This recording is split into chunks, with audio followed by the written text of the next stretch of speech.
nous n'avions qu'une seule chambre et c'est dans cette chambre que nous accueillions des personnes. Mais avec le discernement, tu écoutes la voix de Dieu et je pense que maintenant ça va. Je peux accueillir quand le Seigneur permet que j'accueille. Lorsque nous venons à Christ, c'est parce que quelqu'un a bien voulu nous ouvrir les mains. Nous venons dans une famille, une hospitalité. C'est cette façon d'ouvrir les mains aux autres, de permettre aux uns aux autres de pouvoir bénéficier du peu que Dieu nous a donné. M'ont apporté vraiment beaucoup de joie. Pour certains, je suis aujourd'hui un père alors que je ne connais même pas leur géniteur.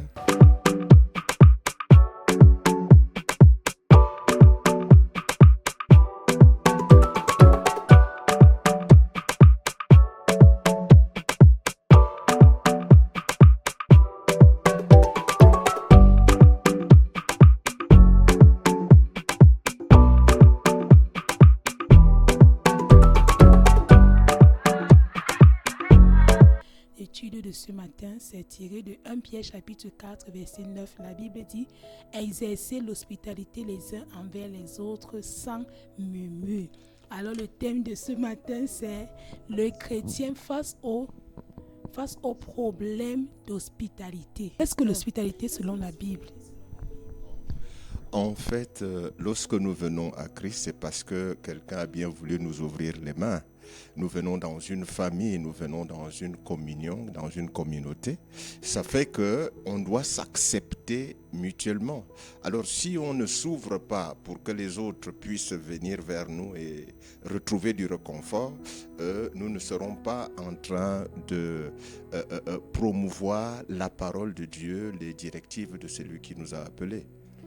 Donc l'hospitalité, c'est cette façon d'ouvrir les mains aux autres, de permettre aux uns aux autres de pouvoir bénéficier du peu que Dieu nous a donné en habitant avec nous. Merci, pasteur. Pasteur Aimé, vous avez quelque chose à ajouter? Je pense que l'hospitalité, selon la parole de Dieu ici, où c'est pas, je pense pas que c'est ici dans la parole de Dieu, c'est une demande. Je pense que c'est un commandement, n'est-ce pas, homme de Dieu? C'est un commandement. Alors, je pense que selon la parole de Dieu, c'est une obligation d'hospitaliser. Doit-on vraiment héberger tout le monde, pasteur? Est-ce que si vous rencontrez quelqu'un en route, la personne vous dit « je ne sais pas où aller », est-ce qu'on doit l'héberger? En fait, dans un premier temps, c'est une question assez compliquée. Mais s'il faut y répondre selon la parole, il est dit aller par tout le monde et prêcher la bonne nouvelle à toute la création. Ça veut dire que lorsqu'on s'ouvre, on parle à tout le monde, on doit être disposé à recevoir tout le monde. Donc, au premier niveau, c'est cela, on doit être ouvert à tout le monde. Mais maintenant, est-ce que tous ceux qui viendront chez nous nous apporteront la joie ou le bonheur? C'est là la question. Moi, je dirais que pas forcément. Moi, je pense que en tant qu'humain, parce que là, je parle en terre à terre en tant qu'humain, il faut beaucoup plus qu'on ait du discernement pour faire entrer quelqu'un chez nous soi. Parce que parfois, l'ennemi aussi peut avoir envoyé ses agents. Alors, il faut être quelqu'un qui est, en tant qu'enfant de Dieu, rechercher le discernement, même dans l'hospitalité. Pasteur, est-ce que vous avez déjà hébergé les gens chez vous? Comment est-ce que ces personnes se sont comportées et quelle a été votre attitude? Comme je dis, je suis dans le service de Dieu, ça fait environ une 40aine d'années. Et depuis que j'ai reçu le Seigneur, je ne fais qu'héberger les gens. Je ne peux pas compter le nombre. Bien, certains m'ont apporté vraiment beaucoup de joie. Pour certains, je suis aujourd'hui un père alors que je ne connais même pas leur géniteur. Mais il y a eu d'autres qui nous ont fait voir de toutes les couleurs. Bien. Et on se retrouve toujours, lorsque ça ne va pas, on se dit, je ne le ferai plus jamais, mais Dieu t'en envoie toujours. Et tu te dis certainement, le Seigneur veut travailler quelque chose dans mon cœur. Il y en a qui au départ sont très difficiles, mais au bout d'un certain temps, le Seigneur les amène à changer. D'autres qui au départ sont très dociles, très soumis et tout, mais à un moment deviennent des ennemis compliqués dans la maison. Donc c'est un mélange de tout ça. Doit-on arrêter de faire la volonté de Dieu? Nous continuons de la faire, mais comme elle le disait déjà, Aimée, maman Aimée, comme elle le disait déjà, il faut avoir un certain discernement à certains moments. Avec le temps, nous avons appris à discerner avant de recevoir quelqu'un chez nous. Et vos pasteurs, quand vous dites discernement, ça veut dire qu'à un moment donné, vous acceptiez tout le monde comme ça et vous avez cette Au départ, j'acceptais tout le monde. Bon, moi, j'ai commencé à héberger les gens dans ma jeunesse, quand j'étais encore célibataire. J'étais dans le camp de maman, mais j'avais ma chambre. Ma chambre, c'était comme la chambre, je sais pas, je peux dire quoi? La chambre d'hôtel même, non, les appartements meublés là. On se jette souvent là quand on se déplace. C'était comme ça ma chambre. Mais il y avait des moments, d'autres aujourd'hui, je suis fière comme disait papa, d'autres chantent mon nom, mais d'autres m'ont tellement blessée. Un temps, je me suis dit, ce n'était pas mieux de prendre encore les gens. Tel que l'homme de Dieu disait, le Seigneur continue toujours à envoyer. C'est pour cela que nous décidons souvent d'aller auprès du Seigneur. Aujourd'hui, parfois, quelqu'un va venir, il a vraiment un problème. Mais Dieu qui connaît la fin, lorsque tu recherches le discernement, Dieu qui connaît le cœur de cette personne peut dire non. Parce qu'il ne veut plus que tu sois blessé. Alors, depuis un certain temps, c'est vrai, je ne refuse pas. Quand ça vient, je prends. Je me souviens dernièrement, une petite fille est arrivée, elle a querellé sa maman. Elle atterrit chez moi, elle me dit que sa maman l'a fait sortir avec son bébé qui avait 2 mois, à 2 semaines. Je dis, mais comment les mamans ont le cœur comme ça? C'est après qu'on me dit que c'est qu'elle a fait gaffe là-bas avant de venir tomber chez toi. De telle sorte, quand sa grand-mère a appelé, la personne qui l'a amenée, sachant que moi je permets aux gens de rester chez moi, m'a dit non, il ne faut plus qu'elle parte. Et si elle aimait mieux, je lui ai dit non, quand ta grand-mère appelle, l'enfant de quelqu'un reste l'enfant de quelqu'un. Et si je n'avais pas le discernement que non, gars, il ne faut pas prendre pour prendre. J'allais dire comme d'habitude, le cœur que j'avais depuis. Non, laissez-la là. Le bébé est encore très petit, il ne faut plus qu'il ressorte. Il a fait au moins 2 semaines à la maison. J'allais dire non, 1 mois, le bébé ne doit pas se balader avec le cœur là. Mais avec le discernement, tu écoutes la voix de Dieu et je pense que maintenant ça va. Je peux accueillir quand le Seigneur permet que j'accueille. Amen. Il y a la semaine dernière une dame ici qui était sur le plateau, qui a été victime de ce qu'on a parlé tout à l'heure, du fait qu'elle a hébergé quelqu'un chez elle. Elle était vraiment blessée et elle se pose tellement de questions. Elle n'est pas la seule. Il y a plusieurs personnes comme ça qui ont pris des décisions. Non, on veut obéir au Seigneur, mais pourquoi est-ce que quand on héberge des gens chez nous, au lieu qu'ils nous fassent du bien, ils passent le temps à nous faire du mal? Mais pasteur, quel conseil pouvez-vous leur donner? Vraiment, ce sont des personnes qui sont déjà démoralisées, qui veulent abandonner, d'autres même qui ont abandonné. Je crois que la vie des personnes expérimentées comme vous les aiderait vraiment à avancer. Pour dire déjà une chose, nous n'avons pas cru en Dieu pour les choses faciles. Et on n'est pas serviteur de Dieu parce que tout sera facile. Ce n'est pas parce que nous avons été déçus par une personne qu'on ne va pas accueillir une autre. Le Seigneur veut que nous continuions d'accueillir. Il faudrait tout simplement qu'on se pose la question. Nous-mêmes qui sommes reçus par Dieu, nous sommes comment? S'il devait prendre ce genre de décision-là, je crois qu'après avoir connu Judas, vraiment, il aurait dit non, je ne reçois plus personne à ma suite. Mais là, il continue de nous recevoir. Tu restes avec lui un temps, tu rends témoignage à l'église de ses bienfaits. Demain, tu es dans l'adultère et dans le vol et après et tout. Il voit ça, mais il continue de nous accueillir. Donc, le conseil déjà, c'est de continuer d'accueillir, quelles que soient les difficultés par lesquelles on passe. Ajouter la sagesse pour éviter les mauvais coups, mais se dire, ça ne sera jamais toujours comme je veux. Le Seigneur m'envoie des personnes, je suis un peu comme leur père, je suis un peu comme leur mère, je dois les aider comme j'aiderais mon propre enfant. Parce qu'il arrive aussi que parfois, notre propre fils soit pour nous un casse-tête plus que celui qui vient de l'extérieur. Qu'est-ce que nous faisons de lui? On ne le jette pas. Nous continuons d'insister. Donc c'est un peu autour de tout ça qu'il faut faire attention. Merci beaucoup, pasteur. Je pense que l'homme de Dieu a dit tout, qu'il faut tout simplement user de sagesse. Parce que moi, j'ai vécu un cas vraiment palpable. Un garçon qu'on a aidé. Bon, c'est vrai, quand il est venu, j'ai eu un tic que le gars, s'il n'est pas sûr, il peut voler. Je suis tombée malade, j'étais à l'hôpital. Il est resté vidé toute la maison. Toute la maison. J'ai dit jusqu'au matin là, jusqu'au petit cuillère de la cuisine, ramasser toutes les marmites. C'était un déménagement. Les canapés, tout. Mais cela ne m'a pas empêché de continuer. Mais tout ce que ça a fait, ça m'a encore poussé à aller dans l'intimité pour avoir la sagesse, pour avoir le discernement profond. Quand tu te tiens comme ça, là, dès que ça tique, parce que le jour là, ça avait tiqué. Que non, il n'est pas sérieux, mais la rébellion. C'est pour ça que l'homme de Dieu parle de la sagesse. Nous devons être tellement sages et prompts à écouter lorsque le Seigneur nous bipe. Ok, merci beaucoup pour votre intervention. Merci vraiment pour ces conseils. Je ne sais pas si vous avez quelque chose encore à dire, pasteur.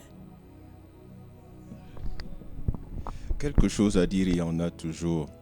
Je vais par exemple parler d'un exemple comme elle en a parlé d'un. Nous, au départ, nous avons accepté le Seigneur, on était vraiment dans la précarité totale. Nous n'avions qu'une seule chambre et c'est dans cette chambre que nous accueillions des personnes. Nous avons eu par exemple à garder une sœur pendant plusieurs mois dans notre lit conjugal. Vous pouvez vous imaginer tout ce que ça entraîne comme difficulté. Mais si on vous dit par exemple que cette sœur aujourd'hui nous dit à peine bonjour, lorsqu'on se rencontre, c'est tellement compliqué. Mais ce n'est pas pour autant qu'on ne continue pas d'héberger. Aujourd'hui, nous avons une maison un peu plus grande, ça nous permet d'héberger davantage de personnes. Maintenant, ce qu'il faut dire, j'ai remarqué une chose.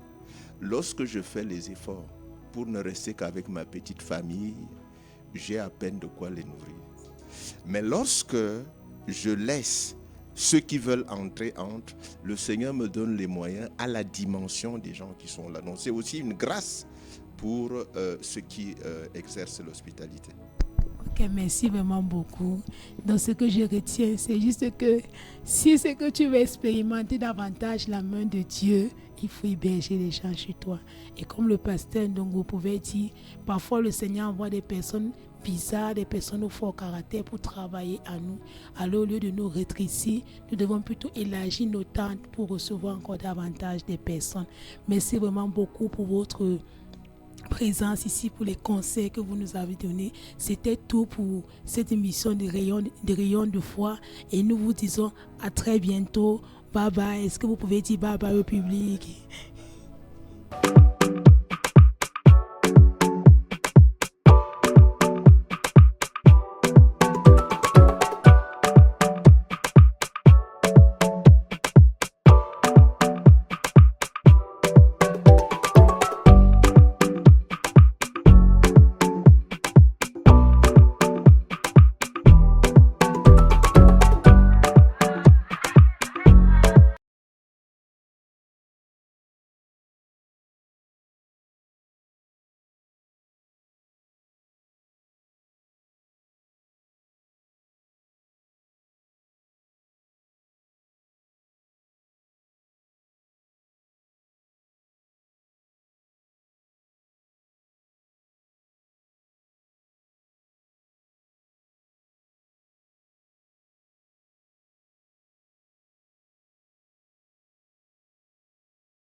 il ne faut pas se précipiter dans le mariage parce que le divorce n'est pas accepté par Dieu. Nous pensons que c'est le Seigneur qui unit les mariages.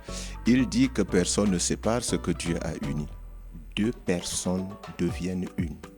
Et c'est un miracle de Dieu véritablement qui s'accomplit. Mais puisque c'est un homme de Dieu, peut-être qu'il a prié que je veux ma femme. Dieu a vu que non, celle-ci il ne peut pas épouser une divorcée. Il faudra au moins qu'une veuve. Ne sois pas sur un oui ou sur un non, on a discuté un peu, non, on se sépare. Non, je ne pense pas que ça doit pouvoir se passer comme ça.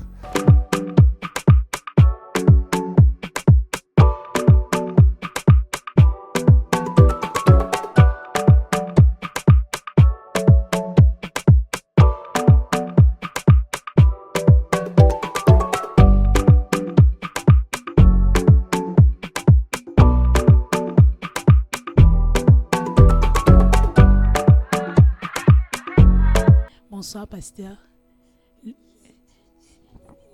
Bonsoir. Un chrétien doit-il divorcer? Et qu'est-ce que la Bible dit au sujet du divorce? Vraiment, c'est une question assez difficile. Très, très compliquée. Lorsque nous unissons les mariages, d'abord, ce n'est pas nous qui les unissons, nous pensons que c'est le Seigneur qui unit les mariages. Il dit que personne ne sépare ce que Dieu a uni. Ça, c'est déjà ça la base. Mais maintenant, il peut arriver des cas exceptionnels où le divorce est la seule solution. Hein. Je me souviens d'un cas comme ça, nous étions encore très jeunes dans le Seigneur. Il y a un groupe de vieux serviteurs de Dieu qui ont écrit au procureur pour lui dire « Nous avons uni ce mariage, mais après examen, nous nous apercevons que Dieu n'est pas dedans. Nous nous étions trompés et nous prions que vous prononciez le divorce. » Mais pour ça, c'était vraiment un cas extrême. Mais on ne doit pas séparer ce que Dieu a uni. Si c'est Dieu qui a uni, on demeure marié jusqu'à la fin. Okay, merci, pasteur. Wow. Tel que l'homme de Dieu a dit, on ne doit pas séparer ce que Dieu a uni. Je pense que si Dieu veut pas quelque chose parfois, il peut permettre qu'un des conjoints meure. Parce que moi, je connais un couple, ils viennent de se remarier et l'épouse vient de se remarier. Elle s'était mariée, mais le gars convoitait, c'était sa femme. Mais elle est allée ailleurs. Mais puisque c'est un homme de Dieu, peut-être qu'il a prié que je veux ma femme. Dieu a vu que non, celle-ci il ne peut pas épouser une divorcée. Il faudra au moins qu'une veuve. Moi, je pense que vraiment, c'est à l'église, je me dis que ce n'est pas normal. Ok, pasteur, c'est vrai que quand vous étiez en train d'intervenir, vous avez un peu brossé ce que la Bible dit. Mais qu'est-ce que la Bible dit exactement, pense du mariage? Le mariage, proprement dit selon les Écritures, est un mystère divin dans lequel 2 personnes deviennent une. Et c'est un miracle de Dieu véritablement qui s'accomplit. Ça fait que lorsque 2 personnes deviennent une seule et même personne, il n'y a plus moyen de les séparer. C'est Dieu qui a fait le miracle, c'est-à-dire un peu comme si, je vais dire quoi, Dieu a déjà dit que la terre soit, et nous aujourd'hui nous décidons et nous disons que la terre ne soit plus, et on se dit qu'on va marcher sur quoi à ce moment. Donc Dieu a dit, quand je mets les 2 ensemble, c'est pour la vie. C'est ça la volonté de Dieu. Quand c'est un mariage selon le Seigneur, c'est l'union de 2 personnes qui deviennent une et une seule personne, spirituellement parlant devant le Seigneur. L'homme de Dieu a déjà tout dit. Ok, quelles peuvent être donc les conséquences, les causes qui poussent les gens à divorcer en fait? C'est vrai que Matthieu chapitre 19, verset 1 à 9 dit, verset 9 dit, c'est à cause de la dureté de votre cœur. Mais au commencement, il n'en était pas ainsi. Mais quelles sont les causes? Oui, c'était au temps de Jésus, mais quelles sont les causes de nos jours? Je pense que je vais essayer, homme de Dieu. La plupart des causes, moi je pense que comme la Bible le dit, c'est la dureté de nos cœurs. Et parfois, on n'épouse pas l'homme approprié. On ne prend pas du temps avant le mariage. On se marie parce que j'ai vu ma soeur, mon ami se marier, alors je vais courir aussi me marier. L'âge avance, je ne me suis pas encore mariée. Je veux aider Dieu. Moi, je pense que c'est lorsqu'on veut parfois aider Dieu. Et je pense aussi, une fois que tu as aidé Dieu, à l'intérieur, tu sens que ce n'est pas ta chaussure. Ou bien à l'intérieur, tu commences à convoiter quelque part. Moi, le Seigneur m'a accordé la grâce depuis l'âge de 17 ans à travailler avec les couples. Je me souviens, à 17 ans, j'avais un de mes anciens, je ne sais pas s'il me regarde présentement, mais tu es béni. Je suis arrivée chez eux, j'étais ici à Yaoundé parce que je fréquentais à l'époque à Douala. J'étais ici à Yaoundé, c'était pendant les congés. L'esprit me pousse à partir à Douala. Je dis, mais je vais faire quoi à Douala? Mais comme moi, je n'ai pas souvent la tête avec les choses de Dieu. J'ai pris le transport, je suis arrivée. J'ai une amie, bon, je me suis assise. Après, ça me pousse encore d'aller rencontrer mon enseignant. Quand j'arrive là-bas, c'était mon enseignant et son époux était ancien de l'église. Alors, quand j'arrive, elle me dit, je vais divorcer, papa. Je m'assois, je cause avec elle. C'est après plus de 6 mois, je vais à un deuil de mon oncle qui a perdu sa fille. Je vois seulement comment est son mari. Voilà la petite fille qui a arrangé notre mariage. Pour dire comme quoi, et elle me disait ça, que pendant qu'elle me disait, excuse-moi si je fais le petit Congo ça, elle me disait, comme il a fait ça, moi je vais prendre l'avocat. Il y a la convoitise. Dernièrement, quand le Seigneur m'a poussé à aller rencontrer un couple, celle-ci veut aller hors du pays. Donc, elle veut se séparer parce qu'elle veut aller hors du pays. Donc, beaucoup plus, moi, je me dis, il ne faut pas se précipiter dans le mariage parce que le divorce n'est pas accepté par Dieu. Homme de Dieu. Non, il faut parler des causes du divorce. Il y en a tellement. Je crois que si on s'étend dans les causes, il y en aura toujours. Aussi longtemps que les hommes seront limités, aussi longtemps que le péché sera dans les hommes, les causes du divorce seront fleuves. Mais il faudrait s'arrêter sur davantage l'attitude du mari, cette patience dont nous avons besoin, cet amour de l'autre, cette complémentarité. Parce que, par exemple, le Seigneur ne nous supplie pas quand il demande au mari d'aimer sa femme. Il ne dit pas si tu as des sentiments. Voilà pourquoi je dis souvent l'amour, c'est pas dans le mariage, c'est pas un sentiment qui nous surprend. Le coup de foudre chez Dieu, ça n'existe pas. L'amour dans le Seigneur, c'est une décision que je prends. Voilà pourquoi c'est un choix que je prends. Voilà pourquoi Dieu n'a jamais supplié quelqu'un quand il te demande d'aimer. Il dit, tu aimeras le Seigneur ton Dieu. Il ne te dit pas si tu as le cœur qui te fait. Il te dit, Marie, aimez vos femmes comme Christ a aimé l'Église. C'est un ordre qu'il te donne. Et il sait que tu peux obéir à cet ordre. Maintenant, si tu viens me voir, une fois quelqu'un est venu me voir pour me dire, je veux divorcer parce que je n'aime plus ma femme. Je lui ai dit, mais quoi? Aime-la, c'est tout. Dieu te demande de l'aimer, c'est tout. Toi, tu me dis que tu n'aimes plus, tu désobéis à Dieu et tu viens me dire que moi, je t'aide dans ça. Donc, c'est en fait ça, les gens n'ont pas le cœur qu'il faut. Les gens ne croient plus vraiment en Dieu. Les gens n'obéissent plus vraiment à Dieu. C'est pour ça qu'on arrive à certaines extrémités. Mais dans le fond, on devrait pouvoir, même en cas d'adultère, la Bible a ouvert une petite phase en disant, sauf en cas d'adultère, mais même pour les cas d'adultère, Dieu a aussi donné le cœur pour pardonner, non? Donc, il n'y a donc pas une chose qui devrait aller au-delà. Lorsqu'on arrive au divorce, c'est qu'au moins l'une des deux personnes s'est éloignée de la volonté parfaite du Seigneur. Mais tant que les deux sont vraiment dans le Seigneur, le divorce ne pourrait pas venir. Ok, pasteur, et les tentations des choristes, ces choristes-là, vous êtes pasteur, oui. Vous avez été jeune, oui. Pas parce que vous avez les cheveux blancs maintenant. Les tentations des choristes. En réalité, je vous entends à demi-mot quand vous parlez de tentation des choristes, parce que je suis marié depuis 42 ans. Hein. Et si tu enlèves 42 ans à 65, c'est que j'étais encore bien jeune quand j'étais déjà marié. Les tentations, il y en a. Il y en a même beaucoup.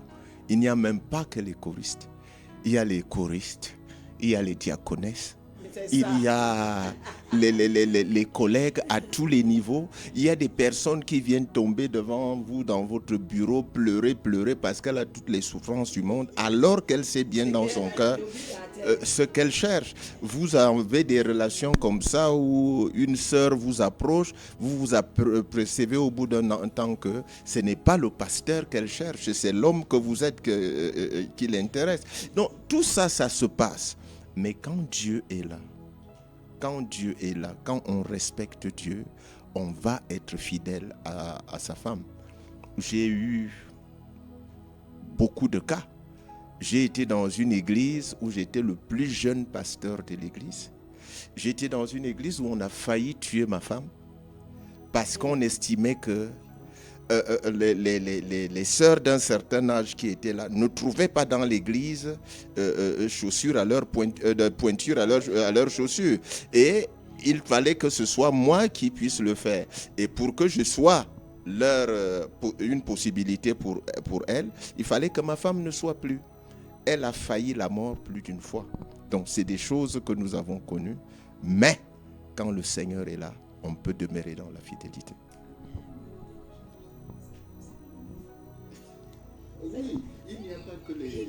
Je pense qu'il n'y a pas que les chantres. Moi, je pense que moi-même, j'ai vécu ces choses. Même avec parfois, surtout pour nous les missionnaires, tu es face à une prophétesse, elle te dit que ce n'est pas ton mari. Parfois, quand tu vas, elle veut être plus proche de ton mari. Quand tu vas entrer, non, il faut seulement me laisser avec mon père. Alors qu'il y a une convoitise qui est en train de se passer.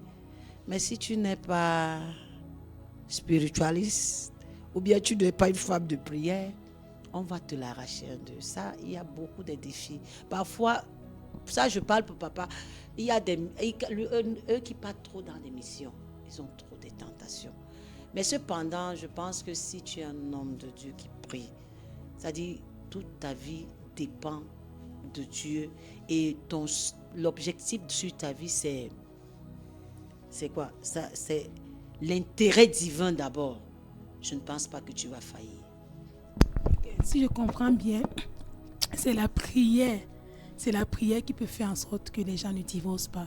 C'est la prière qui peut chasser les tentations. Donc, c'est un peu ça, pasteur, d'après ce qu'elle a eu à dire. Non, ça, elle a parlé d'un homme de Dieu qui prie. Parce qu'on peut prier sans être un homme de Dieu véritable. On ne s'en sort pas. C'est une question de vie. C'est une question de consécration. C'est une question de crainte de Dieu. Et c'est une question d'amour même pour Dieu. Parce que vous voyez, dans la réalité, lorsqu'on a par exemple une épouse avec laquelle on a fait 42 ans, vous vous apercevez que au fur et à mesure que le temps passe, vous voyez bien qu'elle prend de l'âge, non? Vous voyez bien que ses formes commencent à changer, non? Et vous avez la possibilité de faire la différence entre elle qui vieillit et d'autres plus jeunes, non? Là-dessus, ce n'est pas une histoire de prière, c'est une histoire de principe.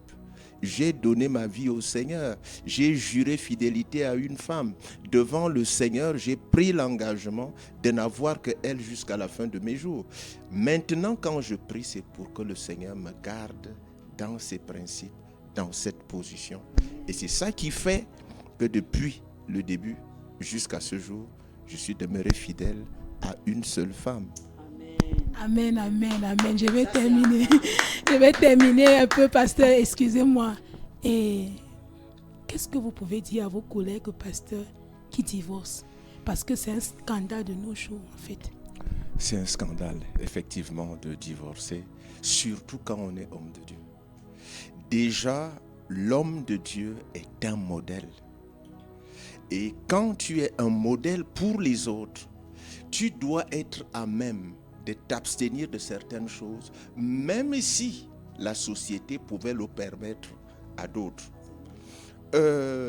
Voilà pourquoi, par exemple, on permet qu'un fidèle soit polygame s'il est venu avec 2 femmes dans le monde et que le Seigneur les a trouvées comme ça, ils peuvent être dans l'église. Mais ce que la Bible leur interdit, c'est d'avoir un poste de responsabilité parce qu'ils ne sont pas modèles dans leur position. Maintenant que moi je suis pasteur et que je décide de divorcer, quelle que soit la raison, ça ne rencontre pas la volonté du Seigneur. Parce qu'il y aura toujours quelqu'un qui dira, le pasteur X a divorcé, pourquoi moi je ne divorcerai pas? Ne serait-ce qu'à cause de ça, si ma femme part, je l'attends. Il faudrait que tout démontre que c'est elle qui est partie et qu'elle est allée se remarier pour que moi j'ai la liberté aussi de dire là, je suis libre dans ce cas selon les Écritures. Mais que ça ne soit pas sur un oui ou sur un non, on a discuté un peu, non, je ne sais pas. Non, je ne pense pas que ça doit pouvoir se passer comme ça. Parce que je suis un modèle. Le Seigneur attend de moi un peu plus que les autres. Merci beaucoup, pasteur. C'était tout pour cette émission. Nous retenons vraiment, cher pasteur, que vous êtes des modèles. Et nous vous regardons et nous nous inspirons de vous. Vous êtes comme l'apôtre Paul pouvait dire, soyez mes imitateurs comme moi je le suis de Christ. Alors chaque chose que vous faites, chaque acte que vous posez, c'est ce moyen pour nous de nous placer là et dire que si le pasteur a fait, nous aussi nous devons faire. De toutes les façons, c'est lui qui parle avec Dieu. Donc nous vous encourageons, pasteur, à veiller sur vos actes parce que on vous regarde. Merci beaucoup pour votre présence, pour cette thématique que vous avez si bien développée. Que le Seigneur vraiment vous fortifie encore davantage. Est-ce que vous pouvez dire au revoir au public?